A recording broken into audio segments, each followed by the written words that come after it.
Hello students, welcome to सेलवेदा। मेरा नाम तनीषा है और मैं आप सभी को CSIR नेट जून 2026 के लिए कुछ इम्पॉर्टेंट टॉपिक्स की सीरीज़ करवा रही हूँ। तो चलिए वीडियो को स्टार्ट करते हैं।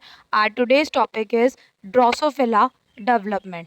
आज की वीडियो में हम ड्रोसोफिला का कंप्लीट डेवलपमेंट पढ़ेंगे। तो चलिए वीडियो को स्टार्ट करते हैं।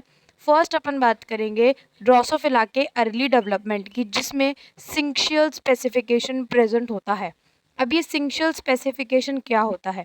It is a unique environment where nuclei divide and share a common cytoplasm before cellularization अकर।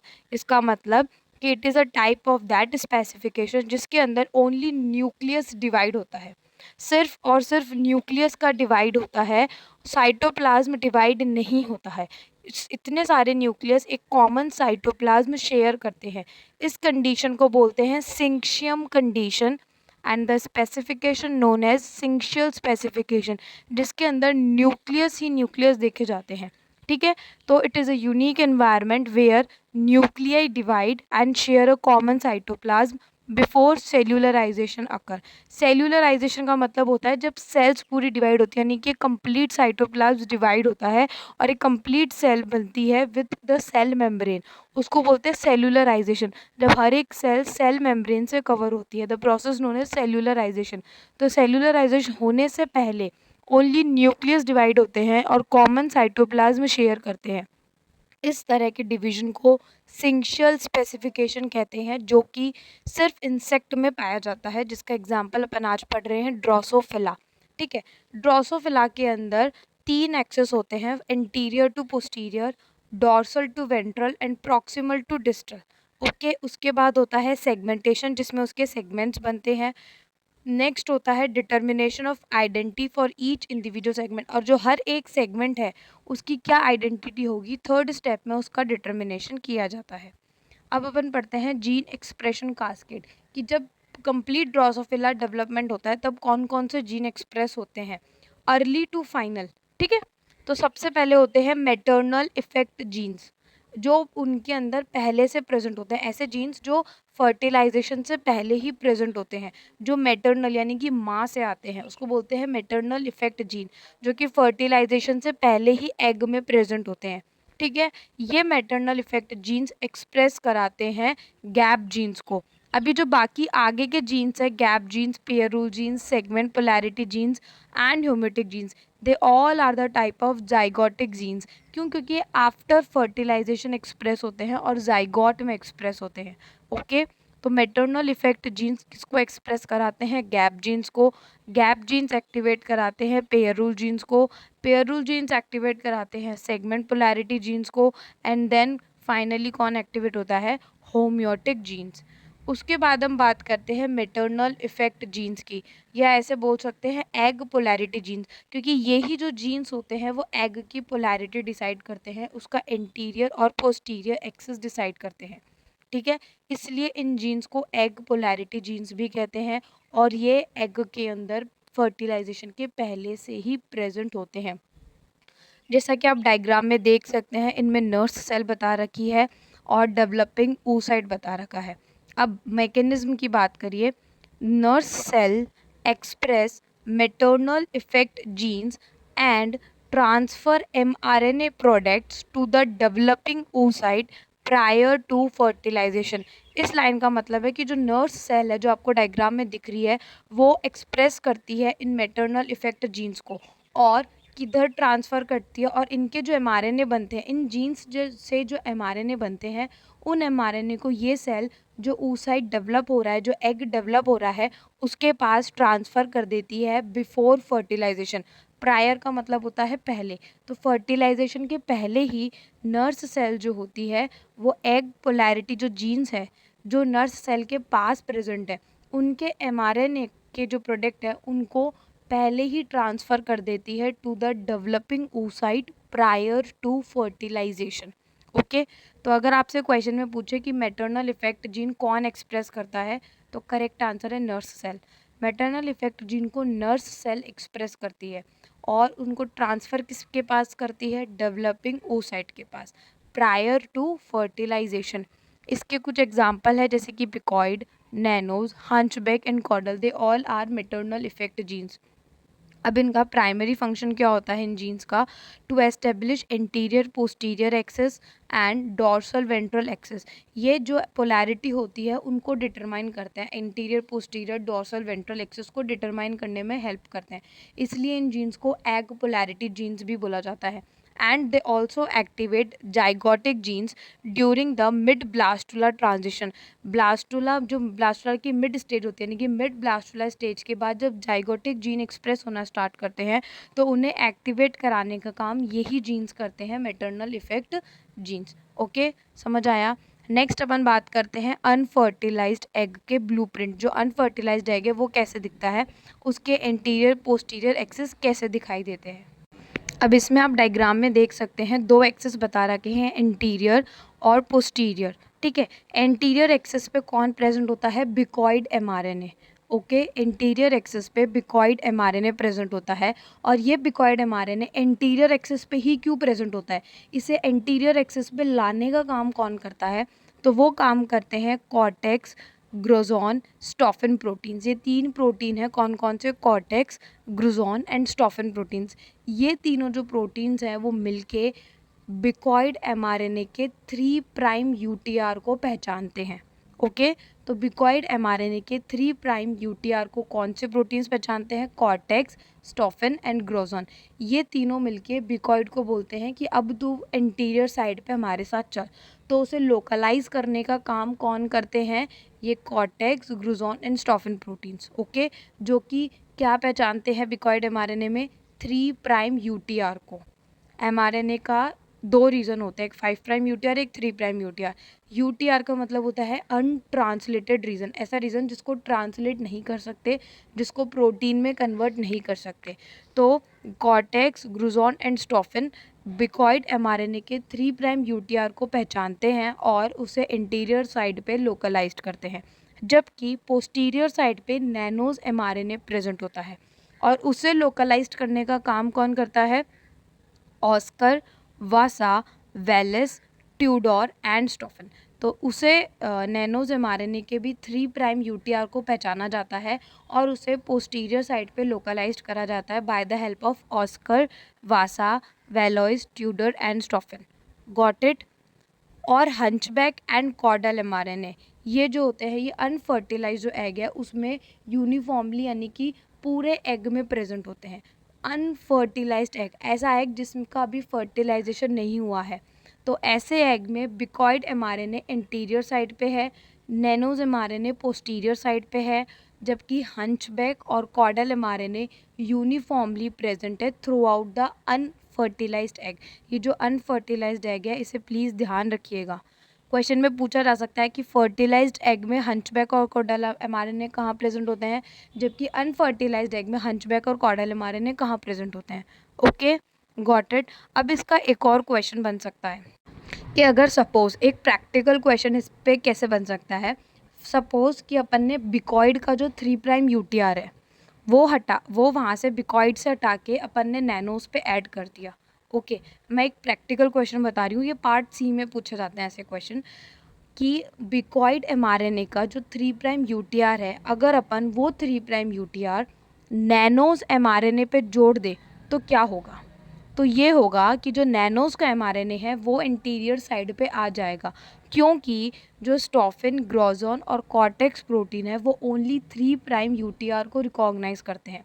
तो नैनोज के पास अगर बिकॉइड का 3 प्राइम यूटीआर होगा तो ये तीनों प्रोटीन 3 प्राइम यूटीआर को रिकॉग्नाइज करके नैनोज को इंटीरियर साइड पे ले आएंगे। तो ये कुछ इस तरीके से क्वेश्चंस जो है ना वो पूछे जाते हैं CSIR नेट के पार्ट सी में। ठीक है, मैंने आपको एग्जाम्पल के तौर पे बता दिया है। सेम चीज़ अगर अपन नैनोज का 3 प्राइम यूटीआर बिकॉइड में ऐड कर देंगे तो बिकॉइड को पोस्टीरियर साइड पे लोकलाइज्ड कर देंगे। तो इसलिए ये जो क्वेश्चन है ना, इससे आपकी प्रैक्टिकल नॉलेज इंक्रीज होती है कि आपने कितना डीपली पढ़ा है। मैंने पहले बताया कि ओनली 3 प्राइम यूटीआर को रिकॉग्नाइज करते हैं, तो अगर अपन ये 3 प्राइम यूटीआर ही एक्सचेंज कर देंगे तो दोनों प्रोटीन्स, दोनों एमआरएनए भी क्या हो जाएंगे? गलत साइड पे पहुंच जाएंगे। ओके, ये प्रैक्टिकल क्वेश्चंस है, ऐसे क्वेश्चंस पूछे जाते हैं। नेक्स्ट अपन बात करते हैं पोस्ट फर्टिलाइजेशन मॉर्फोजन ग्रेडियंट। अब फर्टिलाइजेशन के बाद कैसे ग्राफ रहता है, यानी कि कौन सा एमआरएनए किस साइड प्रेजेंट होता है आफ्टर फर्टिलाइजेशन या फिर फर्टिलाइज्ड एग में।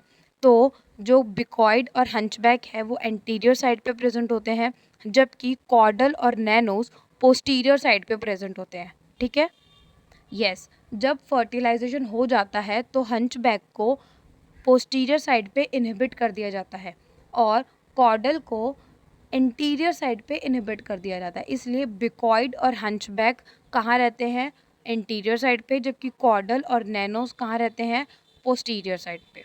Got it. अब क्या होता है, एंटीरियर साइड पे जो बिकॉइड प्रोटीन है वो कॉर्डल के एमआरएनए ट्रांसलेशन को रोक देता है। अगर कॉर्डल एमआरएनए का ट्रांसलेशन नहीं होगा तो कॉर्डल प्रोटीन नहीं बनेगा, जिसकी वजह से कॉर्डल प्रोटीन एंटीरियर साइड पे प्रेजेंट नहीं होता। तो इस प्रोसेस को बोलते हैं ट्रांसलेशनल इनिबिशन, यानी कि ट्रांसलेशन को इनिबिशन करना, translational inhibition process. Okay, bicoid protein caudal mRNA को इनहिबिट कर देता है एट द एंटीरियर साइड। उसके बाद पोस्टीरियर साइड पे नैनोस प्रोटीन और प्यूम्यूलो मिलके हंचबैक को इनहिबिट कर देते हैं, उसके ट्रांसलेशन को इनहिबिट कर देते हैं। इसलिए हंचबैक एंटीरियर साइड पे प्रेजेंट होता है और कॉर्डल प्रोटीन पोस्टीरियर साइड पे प्रेजेंट होता है। Got it. अब मैं आपको एक और चीज़ बताती हूँ। बिफोर फर्टिलाइजेशन यानी कि अनफर्टिलाइज्ड एग में बिकॉइड एंटीरियर साइड पे था, नैनोस पोस्टीरियर साइड पे था। ओके, और हंचबैक और जो कॉर्डल एमआरएनए है वो यूनिफॉर्मली प्रेजेंट थे throughout the egg. Unfertilized egg यानी कि before fertilization, but after fertilization bicoid और हंचबैक दोनों एंटीरियर साइड पे हैं और कॉर्डल और नैनोस दोनों पोस्टीरियर साइड पे हैं। Got it. अब ये जो रेसिप्रोकल इनहिबिशन है, एक दूसरे को इनहिबिट करने से फाइनल फंक्शनल प्रोटीन ग्रेडियंट बनता है अक्रॉस द एम्ब्रियो, जिसका आप ग्राफ देख सकते हैं। नेक्स्ट अपन बात करते हैं gradient threshold and structure formation. अब ये पूरा स्ट्रक्चर बता रखा है ड्रोसोफिला का, जिसमें सबसे फर्स्ट स्ट्रक्चर है एक्रोन।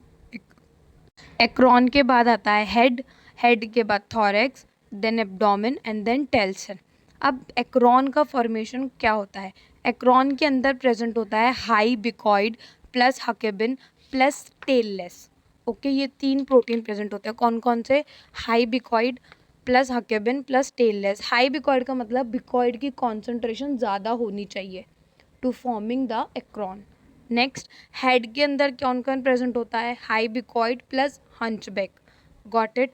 थॉरेक्स में लो बिकॉइड, यानी कि इन तीनों एक्रोन, हेड एंड थॉरेक्स तीनों के लिए ही बिकॉइड इंपॉर्टेंट है। ठीक है, एक्रोन में high bicoid plus huckebein plus tailless, इन तीनों का कॉम्बिनेशन होना चाहिए। सेकेंड वन इज हेड के अंदर हाई बिकॉइड प्लस हंचबैक का कॉम्बिनेशन होना चाहिए। And the third one is thorax, thorax के अंदर लो बिकॉइड होना चाहिए। नेक्स्ट अपन बात करते हैं एब्डोमेन की। एब्डोमेन के अंदर कौन कौन होना चाहिए, हाईली नैनोस प्लस कॉर्डल, यानी कि नैनोस और कॉर्डल मिलके क्या बनाते हैं, एब्डोमेन। टेल्सन के अंदर क्या होता है, हकेबिन एंड टेललेस। Got it. अगर इनमें से कोई एक भी प्रोटीन मिसिंग हो तो वो पर्टिकुलर स्ट्रक्चर नहीं बनेगा। फॉर एग्जांपल, अगर तुम बिकॉइड को डेफिशिएंट कर दो तो ना तो तुम्हारा एक्रोन बनेगा, ना ही तुम्हारा हेड बनेगा, ना ही तुम्हारा थोरेक्स बनेगा। Got it.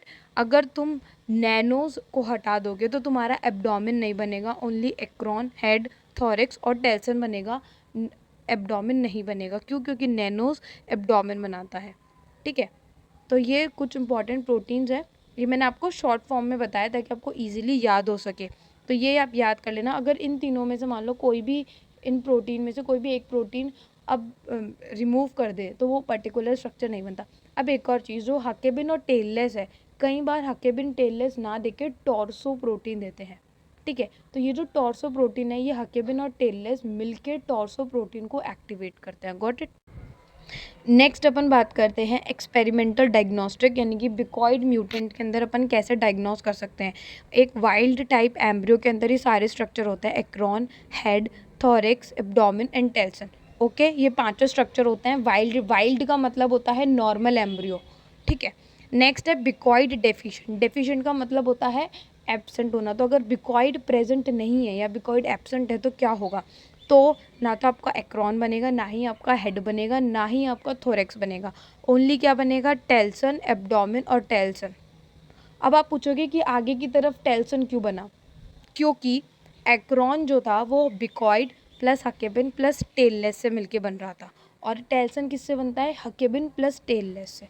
Got it. तो अगर एक्रोन के अंदर बिकॉइड डेफिशिएंट है लेकिन हकेबिन और टेललेस तो प्रेजेंट था वहाँ पे, तो उसने क्या बना लिया, टेल्सन बना लिया। तो स्ट्रक्चर क्या बना, telson abdomen and telson, because यहाँ पे हकेबिन और टेललेस प्रेजेंट है और नैनोज और कॉर्डल प्रेजेंट है, इसकी वजह से ये स्ट्रक्चर बना है, बिकॉइड एब्सेंट है। अब अगर अपन बिकॉइड को मिडल में डाल देंगे, ठीक है, अपन ने जब फर्टिलाइजेशन किया उसके बाद अपन ने बिकॉइड को मिडल में डाल दिया तो क्या होगा, तो दोनों तरफ टेल्सन बनेंगे, गॉट इट, जैसा कि अपन ने देखा। बीच में बनेगा हेड। अब बीच में एक्रोन नहीं बनेगा, क्यों, क्योंकि जो हकेबिन और टेललेस है वो ओनली पोल्स पे प्रेजेंट होते हैं, बिल्कुल एंडिंग पे प्रेजेंट होते हैं हकेबिन और टेललेस। ओके, तो बीच में क्या बनेगा, अपना हेड बनेगा, उसके दोनों तरफ क्या बनेगा, थोरेक्स, और उसके दोनों तरफ क्या बनेगा, टेल्सन। अब एब्डोमेन नहीं बनेगा। ओके, नेक्स्ट अपन बात करते हैं add bicoid to posterior of wild type. अब अगर अपन पोस्टीरियर साइड में डालें, नॉर्मल एम्ब्रियो जो है उसके पोस्टीरियर साइड पे अगर अपन बिकॉइड को ऐड करेंगे तो 2 हेड बनेंगे, 2 थोरेक्स बनेंगे और बीच में एब्डोमेन बनेगा, टेल्सन नहीं बनेगा। ओके, कंक्लूजन क्या निकला कि bicoid is necessary and sufficient for anterior structure formation. Bicoid anterior structure बनाने के लिए ज़रूरी भी है और सफिशिएंट भी है। Got it. अब है पोस्टीरियर एंड टर्मिनल पैटर्निंग कैसे होती है, यानी कि नैनोज जो म्यूटेंट होते हैं, नैनोज के जो म्यूटेंट्स है, for result embryo forms head, thorax and telson but no abdomen. अब अपन ने बिकॉइड के म्यूटेंट पढ़े, तो अगर नैनोज प्रेजेंट नहीं होगा तो एब्डोमेन नहीं बनेगा, एम्ब्रियो के अंदर हेड होगा, थोरेक्स होगा, टेल्सन भी होगा, लेकिन एब्डोमेन प्रेजेंट नहीं होगा, बिकॉज एब्डोमेन कौन बनाता है, nanos. Nanos is strictly necessary for abdomen formation. Okay, ये हो गया अपना पोस्टीरियर और टर्मिनल पैटर्निंग। अब अपन बात करते हैं टॉर्सो का। जो टॉर्सो प्रोटीन मैंने आपको बताया ना, हकेबिन और टेललेस मिलके टॉर्सो को एक्टिवेट करते हैं, ठीक है। तो क्या होता है, ये जो टॉर्सो एमआरएनए है वो यूनिफॉर्मली प्रेजेंट होता है लाइक हंचबैक एंड कॉटल। उसके बाद ये जो इंटीरियर पोस्टीरियर फॉलिकल सेल्स है, फॉलिकल सेल्स का मैंने आपको स्ट्रक्चर बताया था प्रायरली, पहले मैंने बताया था, डायग्राम में भी देख सकते हैं, जो एग के चारों तरफ जो सेल्स प्रेजेंट है उसको बोलते हैं फॉलिकल सेल्स। अब ये जो एंटीरियर साइड पे है उनको एंटीरियर फॉलिकल सेल्स, जो पोस्टीरियर साइड पे उन्हें पोस्टीरियर फॉलिकल सेल्स। ये जो है ये क्या एक्सप्रेस करती है, टॉर्सो लाइक प्रोटीन। ये follicle sales torso like protein express करती है, जो कि टॉर्सो प्रोटीन को एक्टिवेट करती है, specially at anterior and posterior poles. मैंने बताया ना कि जो टॉर्सो प्रोटीन है वो सिर्फ पोल्स पे प्रेजेंट होता है, ठीक है। तो ये जो पोल्स पे जो उनको एक्टिवेट करने का काम कौन सी सेल्स करती है, फॉलिकल सेल्स। एंटीरियर साइड पे anterior follicle sales, posterior side पे पोस्टीरियर फॉलिकल सेल्स। उसके बाद मैप काइनेस का कास्केड एक्टिवेट होता है, देन केप्यूका यानी कि ग्रोशो को एक्टिवेट किया जाता है, ग्रोशो को इनहिबिट कर दिया जाता है, इसको एक्टिवेट नहीं होता, ग्रोशो इनहिबिट होता है। ओके, अ लिटिल बिट तो कन्फ्यूजन हुई होगी आपको, मैं आपको सिंपल में बताती हूँ।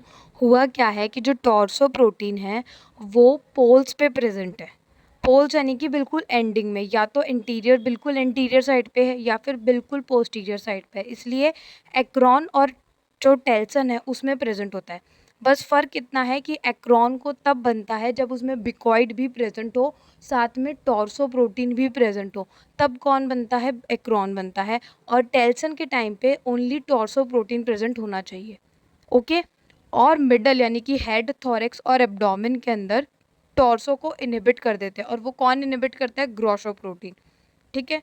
जबकि एंटीरियर और पोस्टीरियर साइड पे टॉर्सो इनहिबिट करता है किसको, ग्रोशो को। समझ आया, गॉट इट। जो हकेबिन और टेललेस मैंने बताया वो आगे जाके टॉर्सो को ही एक्टिवेट करते हैं, इट ओके।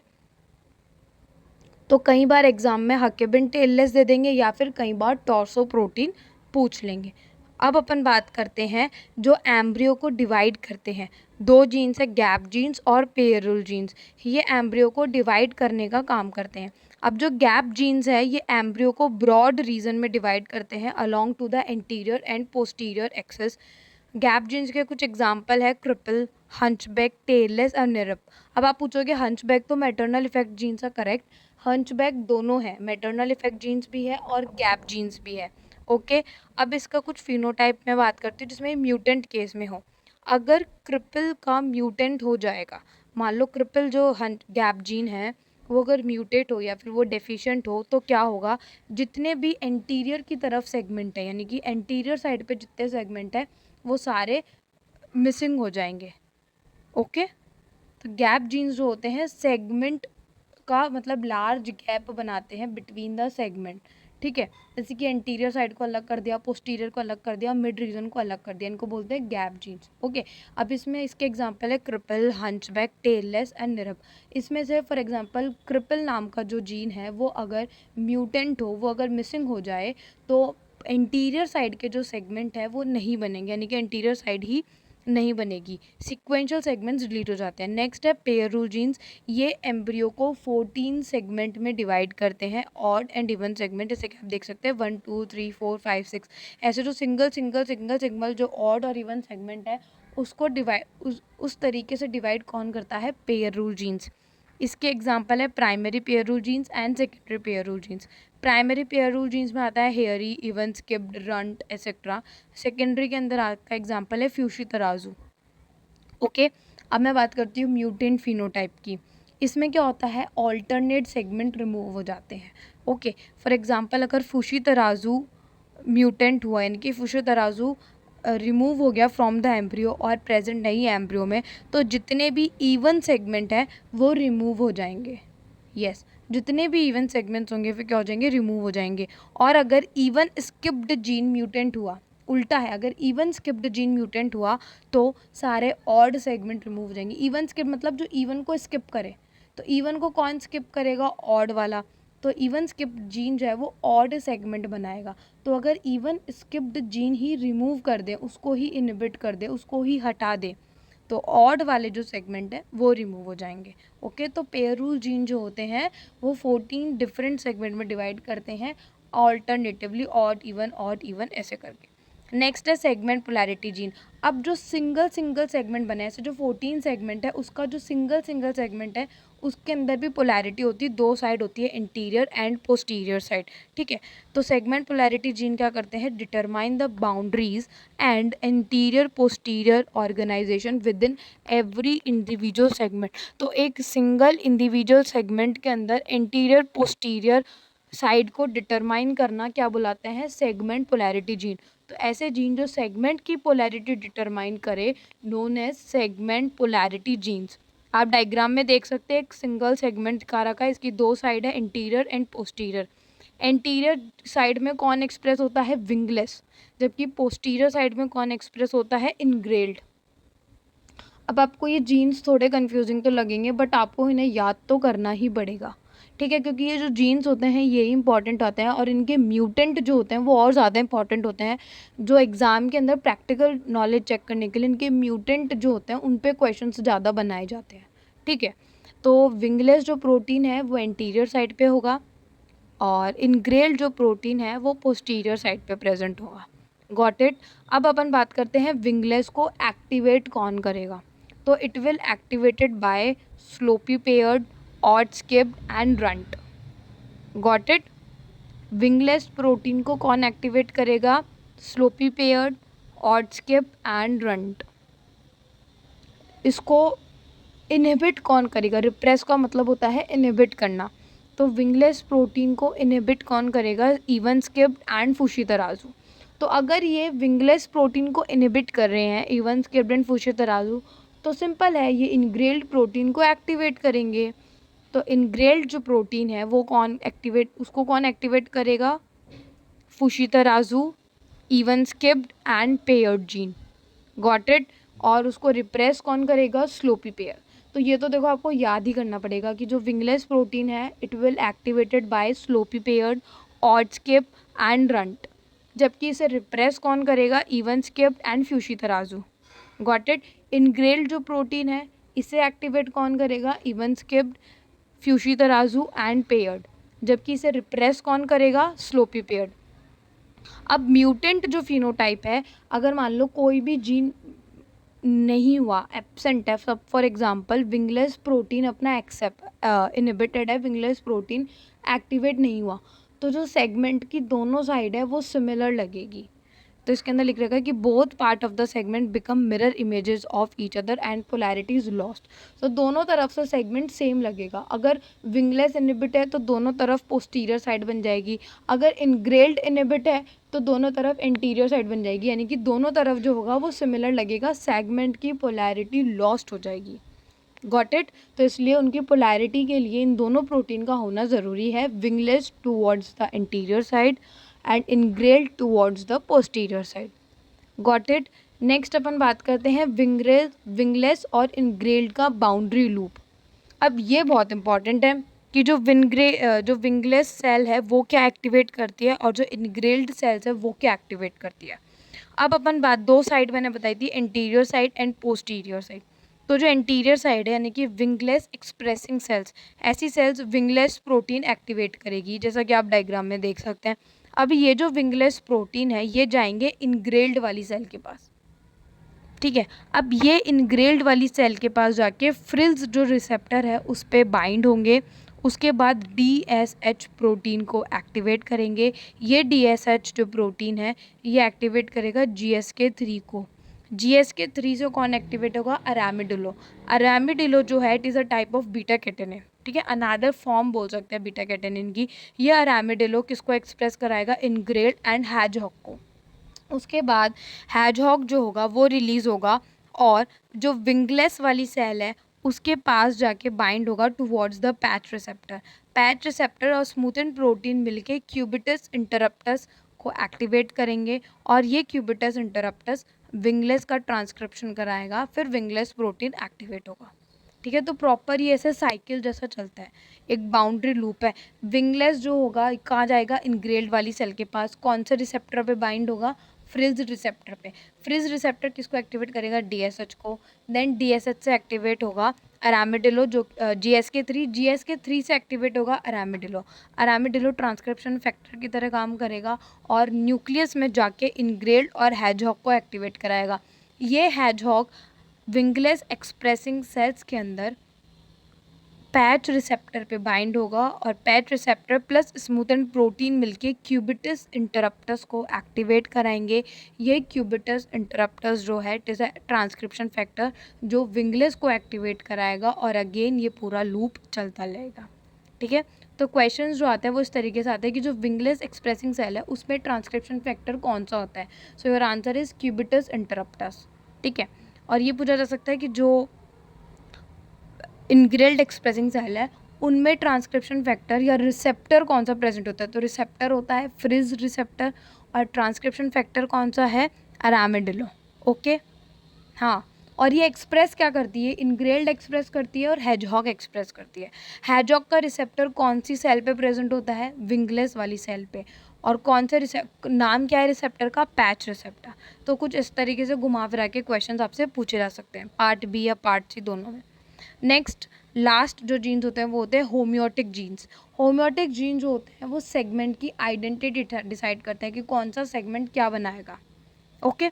वो डिसाइड करने का काम किसका होता है, होम्योटिक जीन्स का। होम्योटिक जीन्स का फंक्शन क्या होता है, they are the organ polarity genes, यानी कि कौन सा ऑर्गन कौन से सेगमेंट पे बनेगा वो डिसाइड कौन करता है, होम्योटिक जीन्स। अगर होम्योटिक जीन्स का कुछ म्यूटेंट होते हैं यानी कि उनमें से कोई जीन्स एब्सेंट है तो जो ऑर्गन है वो गलत जगह पे बन जाएगा। फॉर एग्जांपल एंटीना की जगह लैग बन जाएगा या लैग की जगह एंटीना बन जाएगा, विंग्स की जगह हॉल्टर बन जाएंगे या हॉल्टर की जगह विंग्स बन जाएंगे, ऐसा होता है, ठीक है। तो they are the organ polarity genes that determine the specific identity and location of each organ, they activate. ये भी आगे जाके रियलाइस्टर जो है जीन्स है उनको एक्टिवेट करते हैं। कौन सा जीन, रियलाइस्टर जीन्स को, to physically build the organs, ठीक है, जो कि पर्टिकुलर ऑर्गन बनाते हैं। सेगमेंट क्या बनाएगा ये डिसाइड करते हैं होम्योटिक जीन्स, पर वो जो ऑर्गन बनाने का काम है वो कौन करता है, realisator genes, realisator genes, okay, realisator genes. और इन्हें एक्टिवेट कौन कराता है, होम्योटिक जीन्स। Got it.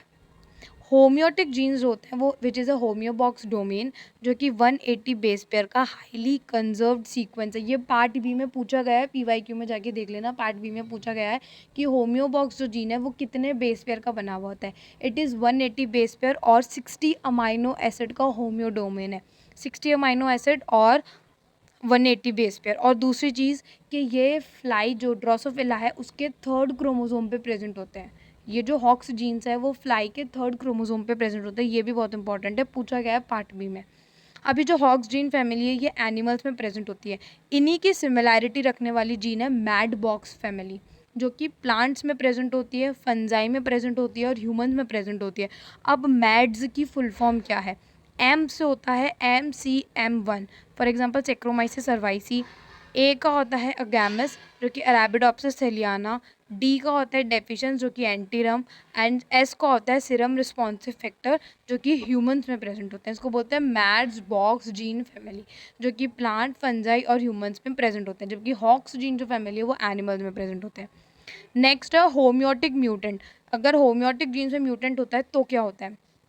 तो जो होम सी कॉम्प्लेक्स मैंने आपको बताया थर्ड क्रोमोसोम पे प्रेजेंट होता है, दो कॉम्प्लेक्स में डिवाइड होता है, antennapedia and bithorax. Got it?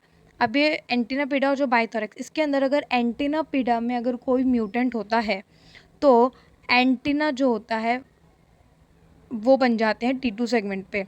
अगर एंटीनापिडा में नॉर्मल काम कर रहा है, अधिकतर जो जीन्स है उनके जो नाम है वो उनके लॉस ऑफ फंक्शन के बेस पे रखे जाते हैं कि अगर उनमें लॉस ऑफ फंक्शन हो तो वो क्या काम करेंगे, ठीक है, उनके बेसिस पे उनका नाम रखा जाता है। तो एंटीना पीडा के अंदर अगर लॉस ऑफ फंक्शन हो तो वो एंटीना बनाएगा in the place of legs at T2 segment, ठीक है, बहुत सिंपल है ताकि इजीली याद हो सके। एंटीना पीडा जो है अगर वो नॉर्मली काम कर रहा है तो क्या बनाएगा? लेग्स बनाएगा एट T2 सेगमेंट, ठीक है। लेकिन अगर उसमें लॉस ऑफ फंक्शन हो या वो इनहिबिट हो जाए या वो रिमूव हो जाए तो उन लेग्स की जगह क्या बन जाएंगे? एंटीना बन जाएंगे। कहाँ पे? T2 सेगमेंट पे। ओके, अगर उसका गेन ऑफ फंक्शन होगा, अगर एंटीना पिडा में गेन ऑफ फंक्शन हुआ तो क्या होगा? तो एंटीना की जगह लेग्स बन जाएंगे। आपको कन्फ्यूजन हो गई होगी, मुझे पता है, मैं आपको सिंपली बताती हूँ। एंटीना पीडा नाम का जीन्स है जो कि 3 तरीके से काम करेगा। अगर ये नॉर्मली काम कर रहा है तो ये जो ड्रोसोफिला का T2 सेगमेंट है उस पे लेग्स बनाएगा, यानी कि उसके पैर बनाएगा, ठीक है। अगर इसमें गेन ऑफ फंक्शन हो, मतलब इसके पास ज़्यादा पावर आ जाए, ये नॉर्मली क्या बना रहा है? पैर बना रहा है, लेग्स बना रहा है T2 सेगमेंट पे। अगर इसमें ज़्यादा पावर आ जाएगी तो ये ज़्यादा पैर बनाएगा, ज़्यादा लेग्स बनाएगा। तो अभी लेग्स बनाएगा कहाँ पे? एंटीना की जगह पे। तो अगर इसमें गेन ऑफ फंक्शन हो, इसके अंदर पावर ज़्यादा आ जाएगी तो ये लेग्स बनाएगा at the place of antenna. लेकिन अगर इसका लॉस ऑफ फंक्शन हो जाएगा तो ये पैर बनाएगा ही नहीं। तो ये जो पैर बनाता है T2 सेगमेंट पे उसकी जगह क्या बन जाएंगे? Antenna, in the case of loss of function in antenna पिडा। तीनों चीज़ समझ आ गई? नॉर्मली ये लेग्स बनाएगा एट T2 सेगमेंट पे, अगर इसके पास पावर ज़्यादा है तो ये एंटीना की जगह भी लेग्स बना देगा, और अगर इसके पास पावर ही नहीं है तो जहाँ ये लेग्स बनाता है उसकी जगह ऑटोमेटिकली क्या बन जाएंगे? एंटीना बन जाएंगे। Got it? नेक्स्ट जो म्यूटेंट है इंपॉर्टेंट वो है अल्ट्रा बाइथोरेक्स का म्यूटेंट। इसके अंदर जो अल्ट्रा बाइथोरेक्स जो जीन है वो नॉर्मली T3 सेगमेंट जो है उस पर हॉल्टर बनाता है। क्या बनाता है? हॉल्टर। T3 सेगमेंट पे क्या बनाता है? हॉल्टर बनाता है। लेकिन अगर इसके अंदर लॉस ऑफ फंक्शन हो तो क्या होगा? विंग्स का एक्स्ट्रा पेयर बन जाएगा eight T3 segment. Got it? और अगर इसके अंदर पावर ज़्यादा आ जाएगी तो ये T2 सेगमेंट पे भी हॉल्टर बना देगा, जैसा कि मैंने उसमें बनाया, सिंपल है। अल्ट्रा बाइथोरेक्स भी 3 तरीके से काम करता है। अगर ये नॉर्मल कॉन्सेंट्रेशन में है तो ये हॉल्टर बनाएगा eight T2 segment, T3 segment sorry, ये T3 सेगमेंट पे क्या बनाएगा? हॉल्टर बनाएगा। लेकिन अगर इसके पास पावर ज़्यादा है तो ये T2 पे भी हॉल्टर बना देगा। पावर ज़्यादा, हॉल्टर ज़्यादा, तो हॉल्टर कहाँ बनाएगा? ये T2 पे भी बना देगा। लेकिन अगर इसके पास पावर ही नहीं है तो T3 पे क्या बन जाएंगे? विंग्स बन जाएंगे, ठीक है। ये अपना काम नहीं करेगा लॉस ऑफ फंक्शन के केस में, और T3 पे क्या बन जाएंगे, विंग्स बन जाएंगे। ऐसी ड्रोसोफिला को बोलते हैं 4 विंग्ड ड्रोसोफिला, जैसा कि आप डायग्राम में देख रहे हैं, ठीक है। और अगर इसका गेन ऑफ फंक्शन होता है तो ये हॉल्टर बना देता है T2 सेगमेंट पे, तो ऐसी ड्रोसोफिला को बोलते हैं 4 हॉल्टर ड्रोसोफिला, ठीक है। नेक्स्ट अपन बात करते हैं डोर्सल वेंट्रल एक्सिस डिटर्मिनेशन की। अब इसका एक पैराडॉक्स क्या है, मॉर्फोजन प्रोटीन है जिसका नाम है डोर्सल। अभी जो डोर्सल प्रोटीन है बनाता कौन सी एक्सिस है, वेंट्रल। मैंने आपको अभी बताया कि जो जीन्स है अधिकतर उनके नाम जब उनके अंदर लॉस ऑफ फंक्शन होता है उसके बेसिस पे रखे जाते हैं कि ये लॉस ऑफ फंक्शन में क्या काम करेंगे, उसके बेसिस पे उनके नाम रखे जाते हैं। तो जो डोर्सल प्रोटीन है वो लॉस ऑफ फंक्शन के केस में डोर्सलाइजेशन करता है, यानी कि डोर्सल साइड बनाता है। तो जब वो नॉर्मली प्रेजेंट है तब वो कौन सी साइड बनाएगा, वेंट्रल साइड बनाएगा, ठीक है। तो ये पैराडॉक्स है इसका। अब इसके दो साइड बताया मैंने आपको, dorsal side and ventral side. Dorsal side पे कौन सा एक्टिवेट होगा, dorsal protein. Dorsal protein remains bound to cactus into the cytosol. आप देख सकते हैं कि डोर्सल साइड पे जो कैक्टस प्रोटीन है वो डोर्सल को पकड़ के रख रखा है जिससे वो डिग्रेड हो जाएगा। और कौन से जीन्स एक्टिवेट होंगे towards the dorsal side, decapentaplegic, tolloid and zerknullt. ये 3 प्रोटीन है, डीकैप्टोपेलेजिक, टोलॉइड एंड जर्कनट। ये तीनों प्रोटीन डोर्सल साइड एक्टिवेट होंगे और कैक्टस को एक्टिवेट कराएंगे, और कैक्टस क्या करेगा, डोर्सल प्रोटीन को इनहिबिट करेगा, ठीक है। बट वेंट्रल साइड पे जो डोर्सल प्रोटीन है वो कैक्टस से फ्री है, यानी कि कैक्टस डोर्सल प्रोटीन को इनहिबिट नहीं कर रहा at the ventral side, simple. तो जो डोर्सल प्रोटीन है वो वेंट्रल साइड वाले न्यूक्लियस में एंटर करेगा और वेंट्रलाइजेशन कराएगा, यानी कि वेंट्रल साइड का फॉर्मेशन कराएगा। सिंपल, आपको उल्टा ध्यान रखना है कि जो डोर्सल प्रोटीन है वो वेंट्रल साइड को बनाएगा नॉर्मली। और इधर कौन से जीन एक्टिवेट होंगे, rhomboid, twist and snail. Twist जो स्नेल जो प्रोटीन है वो मीजोडर्म बनाती है, ओके। समझ आ गया डोर्सल और वेंट्रल का। जो डोर्सल प्रोटीन है वो वेंट्रल साइड बनाएगा, गॉट इट। डोर्सल साइड पे कैक्टस जो प्रोटीन है वो डोर्सल प्रोटीन को इनहिबिट करेगा। और जो डोर्सलाइजिंग जीन्स है वो कौन कौन से हैं, डीपीपी, टोलॉइड एंड जर्कनल्ट। जबकि वेंट्रल साइड पे डोर्सल प्रोटीन एक्टिवेट होगा, न्यूक्लियस में जाएगा और वेंट्रल साइड का फॉर्मेशन करेगा। और इधर कौन से प्रोटीन, यानी वेंट्रल साइड पे कौन से प्रोटीन प्रेजेंट है, रोम्बॉइड, ट्विस्ट एंड स्नेल। अब अपन बात करते हैं टॉल रिसेप्टर पाथवे का पोस्ट फर्टिलाइजेशन। अब होता क्या है, अपन ये पढ़ेंगे कि जो डोर्सल प्रोटीन है आखिर वो वेंट्रल साइड बनाता कैसे है, ये पढ़ेंगे अपन। तो पाइप नाम का एक प्रोटीन है विच इज़ पाइप प्रोटीन, जो कि क्या सिंथेसाइज करता है, सल्फेटेड मेम्ब्रेन प्रोटीन्स। ऐसे प्रोटीन्स जो कि मेम्ब्रेन की तरफ प्रेजेंट है, मेम्ब्रेन से चिपके हुए हैं, उनको बोलते हैं सल्फेट मेम्ब्रेन प्रोटीन्स, जो कि कौन सिंथेसाइज करता है, पाइप। ये जो पाइप है सल्फेटेड मेम्ब्रेन प्रोटीन्स बनाएगा टुवर्ड्स द वेंट्रल साइड, ठीक है। वेंट्रल साइड पे ये क्या बनाएगा, सल्फेटेड मेम्ब्रेन प्रोटीन्स बनाएगा। उसके बाद गैस्ट्रुलेशन डेफिशिएंट प्रोटीन जो होगा वो इन मेम्ब्रेन प्रोटीन पे जाके बाइंड होगा। पूरा फ्लो चार्ट के तौर पे मैंने बताया है आपको, तो आपको इजीली समझ आना चाहिए कि ये जो पाइप प्रोटीन है ये सल्फेटेड मेम्ब्रेन प्रोटीन बना रहा है एट वेंट्रल साइड। उसके बाद जो जीडी प्रोटीन है वो इन मेम्ब्रेन प्रोटीन से आके बाइंड होगा और किसको क्लीव करेगा, स्नेक को क्लीव करके ये एक्टिवेट करेगा। उसके बाद सेम ईस्टर को भी क्लीव करके एक्टिवेट करेगा। उसके बाद स्पेज़ल जो प्रोटीन है उसे क्लीव किया जाएगा। देन ये जो स्पेज़ल प्रोटीन है ये कहाँ जाके बाइंड होगा, टॉल रिसेप्टर पे बाइंड होगा। उसके बाद ट्यूब और पैलेकाइनेज को एक्टिवेट किया जाएगा। देन ये जो पैलेकाइनेज है ये किसको फॉस्फोराइलेट करेगा, कैक्टस को। और जैसे ही कैक्टस फॉस्फोराइलेट होगा, यानी कि जैसे ही कैक्टस पे फॉस्फेट ग्रुप को ऐड किया जाएगा वैसे ही कैक्टस डिग्रेड हो जाएगा और डोर्सल प्रोटीन फ्री हो जाएगा। जैसे ही डोर्सल प्रोटीन फ्री होगा वो वेंट्रल साइड के जो सेल्स हैं उनके न्यूक्लियस में जाएगा और न्यूक्लियस में जाके किसको एक्टिवेट करेगा, रोम्बॉइड, ट्विस्ट एंड स्नेल को। और ये तीनों प्रोटीन वेंट्रल फेट डिटरमाइन करते हैं। ये पूरा चार्ट समझ आया। सबसे पहले पाइप प्रोटीन आएगा। पाइप प्रोटीन क्या बनाएगा, सल्फेट मेम्ब्रेन प्रोटीन्स। इनसे कौन बाइंड होगा, जीडी, गैस्ट्रुलेशन डेफिशिएंट। इसके बाद ये जो जीडी है वो स्नेक को एक्टिवेट करेगा बाय क्लीविंग। उसके बाद स्नेक किसको एक्टिवेट करेगा, ईस्टर को। देन ईस्टर किसको एक्टिवेट करेगा, स्पेजल को। फिर स्पेजल किसको किससे बाइंड होगा, टॉल रिसेप्टर से। ये जो टॉल रिसेप्टर है वो किसको एक्टिवेट करेंगे, ट्यूब और पेलेकाइनेज को। देन जो पेलेकाइनेज है वो कैक्टस के ऊपर फॉस्फेट को ऐड करेगा जिससे कैक्टस डिग्रेड हो जाएगा और डॉर्सल प्रोटीन फ्री हो जाएगा। जैसे ही डॉर्सल प्रोटीन फ्री होगा ये न्यूक्लियस में एंटर करेगा and activate rhomboid, twist and snail, जिससे क्या आएगी, वेंट्रल फेट आएगी। ओके, नेक्स्ट अपन बात करेंगे गुरकिन और टॉर्पेडो की सिग्नलिंग का। ये प्री फर्टिलाइजेशन है, यानी कि फर्टिलाइजेशन से पहले की जाती है। अब होता क्या है, ऊ साइट जो है उसका जो न्यूक्लियस है towards the dorsal side activate होगा।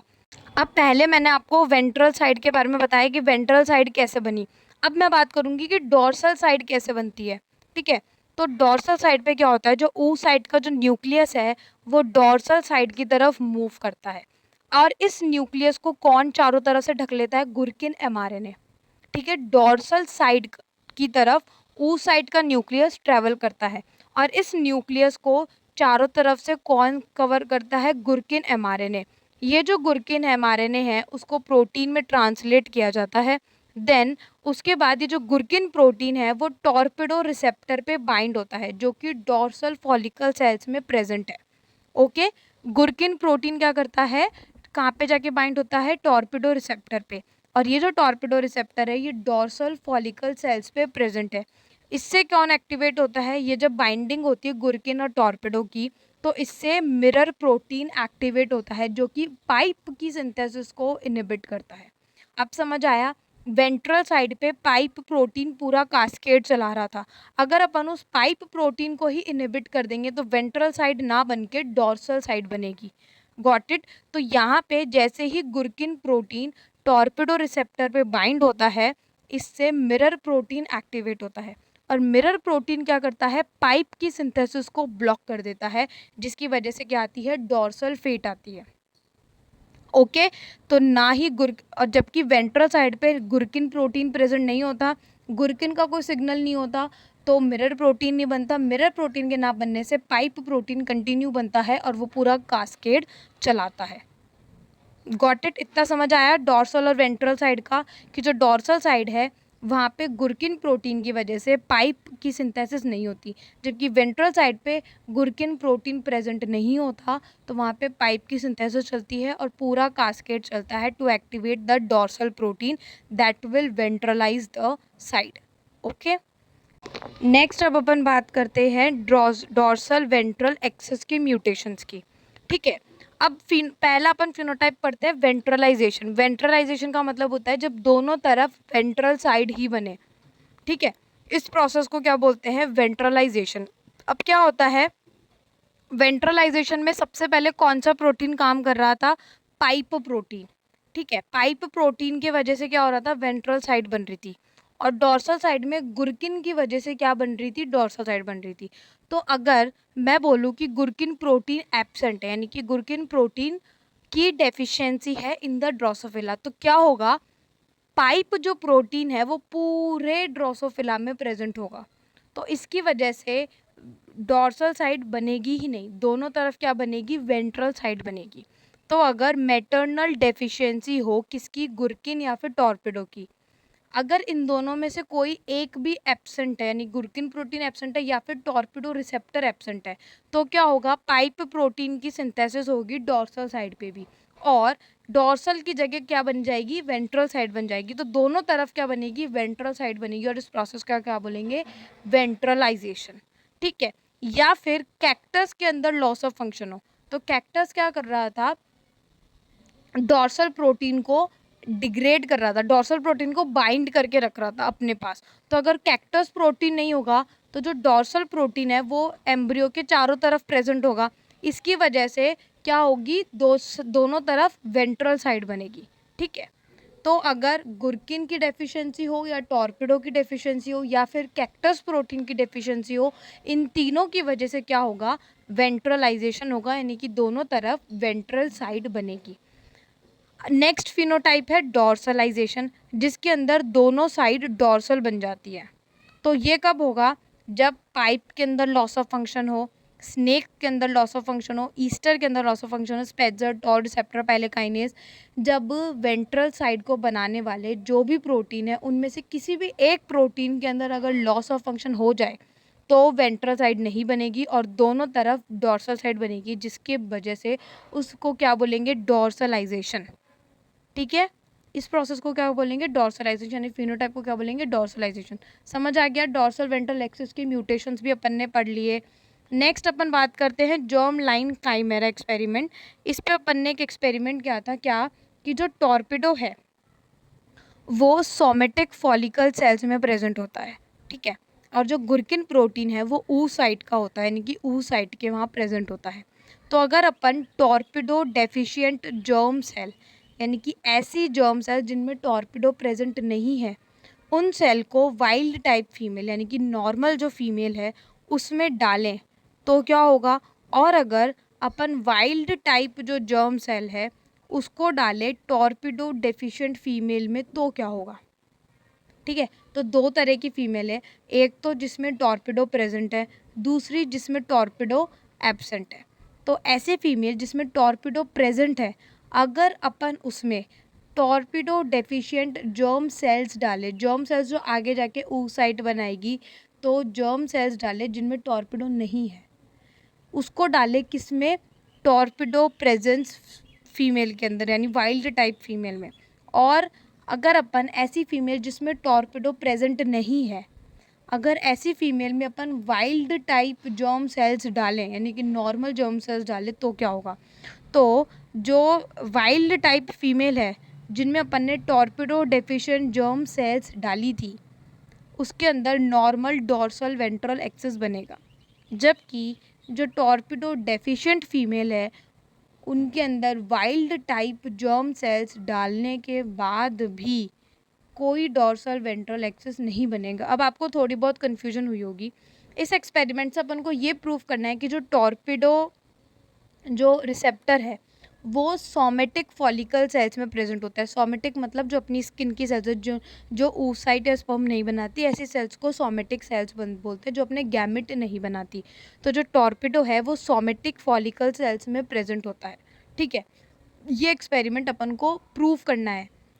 अब तो इस एक्सपेरिमेंट में अपन ने क्या किया, एक ऐसी फीमेल ली जिसमें टॉर्पिडो ऑलरेडी प्रेजेंट है फॉलिकल सेल में, तो उसमें अगर अपन टॉर्पिडो डालें या जर्म सेल्स डालें या नहीं डालें तो भी रिजल्ट तो वही आएगा। क्यों, क्योंकि टॉर्पिडो उसकी सोमेटिक सेल में प्रेजेंट है, तो वही नॉर्मल रिजल्ट आएगा।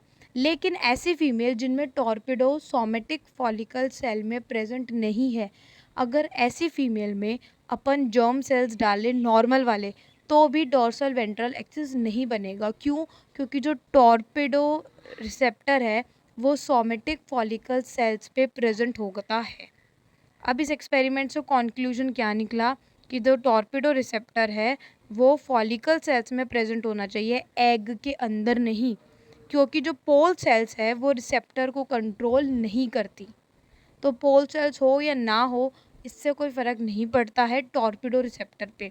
टॉर्पिडो रिसेप्टर कहाँ प्रेजेंट होते हैं, सोमेटिक फॉलिकल सेल्स में प्रेजेंट होते हैं। इस एक्सपेरिमेंट के थ्रू ये पता चलता है।